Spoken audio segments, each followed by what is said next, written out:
अध्यक्ष महोदय, या संदर्भात सगळ्या पद्धतीची चौकशी चाललेली आहे।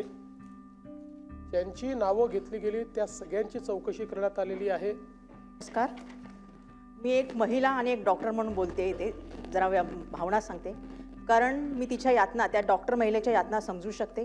ती जेव्हा 4.5 वर्ष कठोर परिश्रम करून जेव्हा ती पास होते तेव्हा तिच्या खूप आशा असतील, जीवनाबद्दल अपेक्षा असतील आणि तिची भविष्याबद्दल खूप स्वप्न असतील। ती एक प्रामाणिक आणि धाडसी मुलगी होती, म्हणून तिने या भ्रष्ट व्यवस्थेविरुद्ध तिने एक पोलखोल करण्याचा प्रयत्न केला आणि त्याच्यामध्ये तिचा मृत्यू झाला किंवा तिला तिथे चिरडण्यात आलं असं मी म्हणेन। आणि त्यासाठी तिला न्याय मिळण्यासाठी तिने आणि तिच्या कुटुंबाने काही व्यक्तींची नावं घेतली होती, ज्यांना नंतर काही गोष्टींनी क्लीन चिट देण्यात आली। त्यांची सुद्धा SIT मध्ये त्यांची चौकशी होणार का, तात्काळ आणि सक्तीने चौकशी होणार का, आणि जे अधिकारी आरोपी होती त्यांच्यावर मोकोकाचा कायदा लागणार का आणि त्यांच्यावर कठीण कारवाई होणार का, तसंच पोलीस दलातील जबाबदारी आणि महिला सुरक्षा यासाठी सुधारणा विधेयक या अधिवेशनात येणार का, कारण महिलांसाठी खूप आपल्या असुरक्षितची भावना आहे।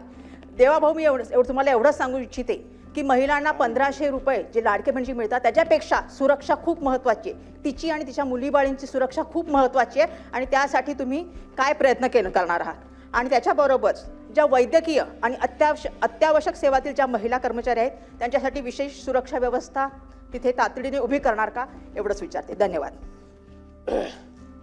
माननीय अध्यक्ष महोदय, या संदर्भात सगळ्या पद्धतीची चौकशी चाललेली आहे।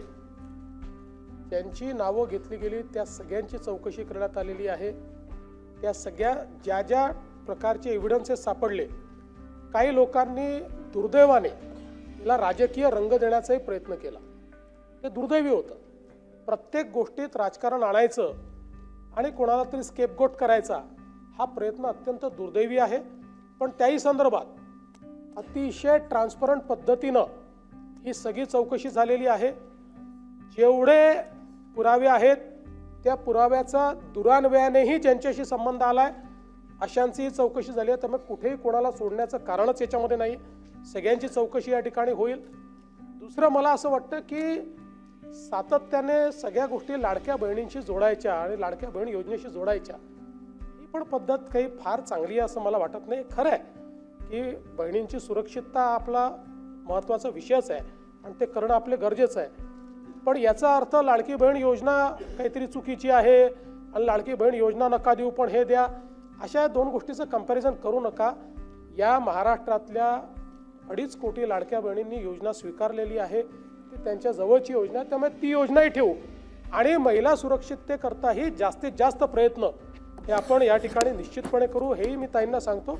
आणि त्यांनी जो मुद्दा मांडलेला आहे तोही महत्त्वाचा आहे की ज्या अशा प्रकारे नोकरी करतात, व्यवसाय करतात किंवा ड्युटी करतात, अशा महिलांच्या सुरक्षिततेच्या दृष्टीने आपल्याला अधिक सजग व्हायची आवश्यकता आहे। तर मला आपल्या लक्षात आणून द्यायचं आहे की आता जे नवीन केंद्र सरकारने 3 कायदे तयार केलेले आहेत, या कायद्यांमध्ये याचं विशेष लक्ष देऊन अशा पद्धतीचे जे काही ऑफेन्सेस आहेत किंवा अशा पद्धतीचं ज्या अडचणींना महिलांना सामोरं जावं लागतं त्याबद्दलची शिक्षा देखील आता कडक करण्यात आली आहे।